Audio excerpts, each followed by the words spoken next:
जो पार्टी ये कहती हो कि दुनिया की सबसे बड़ी पार्टी है, अध्यक्ष महोदय वो अपना राष्ट्रीय अध्यक्ष नहीं चुन पाए अभी तक। इस सामने जितनी पार्टियां हैं उनका राष्ट्रीय अध्यक्ष उन 5 लोगों को ही चुनना है परिवार के। हमें माननीय अध्यक्ष जी करोड़ों सदस्यों में से 12-13 करोड़ सदस्य प्रक्रिया कर कर चुनना है तो देर लगती है। आपके यहां जरा भी देर नहीं लगेगी। मैं कह देता हूं अभी 25 साल तक आप अध्यक्ष हो जाओ, नहीं बदल सकता। माननीय सदस्य लोग ये कह रहे हैं कि हमारे सदस्य नहीं है यहां पर जो हमारे साथी हैं, लेकिन अध्यक्ष महोदय मैं ये कहना चाहता हूं, ये जो बिल लाया जा रहा है, भारतीय जनता पार्टी में एक मुकाबला चल रहा है। भारतीय जनता पार्टी के अंदर मुकाबला चल रहा है कि खराब हिंदू कौन बड़ा है। और ये बात अध्यक्ष महोदय मैं ऐसे ही नहीं कह रहा हूं। जो पार्टी ये कहती हो कि दुनिया की सबसे बड़ी पार्टी है, अध्यक्ष महोदय वो अपना राष्ट्रीय अध्यक्ष नहीं चुन पाए अभी तक।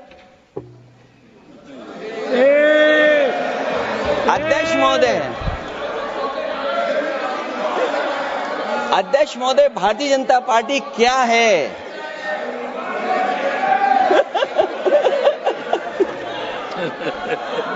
जी मैं अखिलेश जी ने बहुत हंसते हंसते कहा है, इसको हंसते हंसते जवाब देना। इस सामने जितनी पार्टियां हैं उनका राष्ट्रीय अध्यक्ष उन 5 लोगों को ही चुनना है परिवार के। हमें माननीय अध्यक्ष जी करोड़ों सदस्यों में से 12-13 करोड़ सदस्य प्रक्रिया कर कर चुनना है तो देर लगती है। आपके यहां जरा भी देर नहीं लगेगी। मैं कह देता हूं अभी 25 साल तक आप अध्यक्ष हो जाओ, नहीं बदल सकता। अध्यक्ष महोदय क्योंकि जो बात निकल के आई है वो मैं फिर आगे बढ़ा दूं। अध्यक्ष महोदय जो बात सोशल मीडिया या और जगह गुपचुप हो रही है, कहीं ऐसा तो नहीं था कि अभी कुछ दिन पहले यात्रा जो हुई है वो कहीं 75 वर्ष की एक्सटेंशन वाली यात्रा तो नहीं थी। अध्यक्ष महोदय भाजपा जब भी कोई नया बिल लाती है तो वो अपनी नाकामी छुपाती है। भाजपा वाले मुसलमान भाइयों की वक्फ की जमीन चिन्हित करने की बात कर रहे हैं, जिससे महाकुंभ में जो हिंदू मारे गए हैं या खो गए हैं उनको चिन्हित करने की बात पर पर्दा पड़ जाए। अध्यक्ष महोदय मुझे खुशी इस बात की कि हमारा धर्म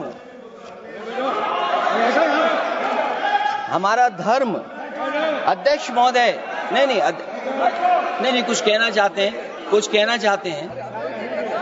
नहीं प्लीज, उनको अलाउ नहीं किया। अध्यक्ष महोदय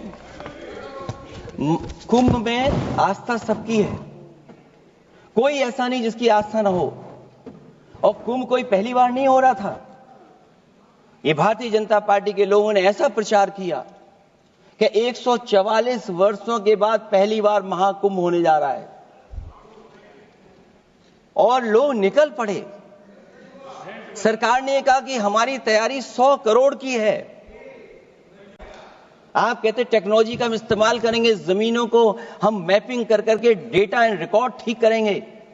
अध्यक्ष महोदय ये बताएं कि वो 30 लोग कौन थे, उनके नाम क्या थे जिनकी जान चली गई, न केवल जान जाने वालों की, बल्कि अध्यक्ष महोदय ये सरकार बताए कि जो लगभग 1000 हिंदू खो गए हैं, जो अभी तक नहीं मिले, जो अभी तक नहीं खोज पाए हैं, वो 1000 हिंदू की सूची कहां है? और फिर धर्म कारोबार की बात है जो ये लोग गोली। अध्यक्ष महोदय मैं कार सेवक वाली बात इसलिए नहीं छेड़ना चाहता हूं। अध्यक्ष महोदय ये शायद माननीय सदस्य जानते नहीं कुछ सच्चाई नहीं जानते। अध्यक्ष महोदय ये संविधान की वजह से, संविधान को बचाने के लिए, हिंदू एकता को बचाने के लिए कुछ फैसले लिए गए, लेकिन एफआईआर हम लोगों पे नहीं लिखी गई थी। एफआईआर उन पे लिखी गई थी जो बेचारे तैयार हो गए थे सुबह, लेकिन पता नहीं कहां से फोन आया था, कहा था कि अब तैयार तो हो गए हो लेकिन आप शिलान्यास में नहीं आ सकते। इसलिए बात को इधर से उधर नहीं में ले जाना चाहता हूं। अखिलेश जी जरा वक्त पे भी आ जाओ। अच्छा, वक्त पे आ रहा हूं। नहीं, वक्त पे अध्यक्ष इसलिए आ रहा हूं क्योंकि वक्त समझने के लिए भारतीय जनता पार्टी की सोच क्या है। और ये अध्यक्ष महोदय जब ये कह रहे हैं कि इससे कारोबार होगा, अध्यक्ष महोदय, धर्म की चीजों से कारोबार नहीं हो सकता। हमारे उत्तर प्रदेश के मुख्यमंत्री जी ने भी कहा कि कारोबार होगा। वो 30 की गिनती में उलझे हुए हैं, जैसे 30 मार खाए वो। उनसे पूछा कि जान कितनी गई, वो 30। उनसे पूछा कि कारोबार कितने का होगा, 30 गुणा 10,000 करोड़। सोचिए, कुंभ हमारा क्या कारोबार की जगह है? और फिर उसका कौन नापेगा, कैसे नालाएगा? और फिर हमारे माननीय मंत्री जी कह रहे हैं कि जमीन, चाहे वो रेलवे की हो, चाहे वो डिफेंस की हो, वो भारत की जमीन है। मैं भी स्वीकार करता हूं कि रेलवे की जमीन भी भारत की है, डिफेंस की भी जमीन भारत की है। क्या डिफेंस की जमीन नहीं बेची जा रही मंत्री जी? अध्यक्ष महोदय, क्या रेलवे की जमीनें नहीं बेची जा रही हैं? अध्यक्ष महोदय, केवल यहां तक नहीं, कितना हस्तक्षेप होता है। वक्फ भी भारत के, इसीलिए तो कहीं ना कहीं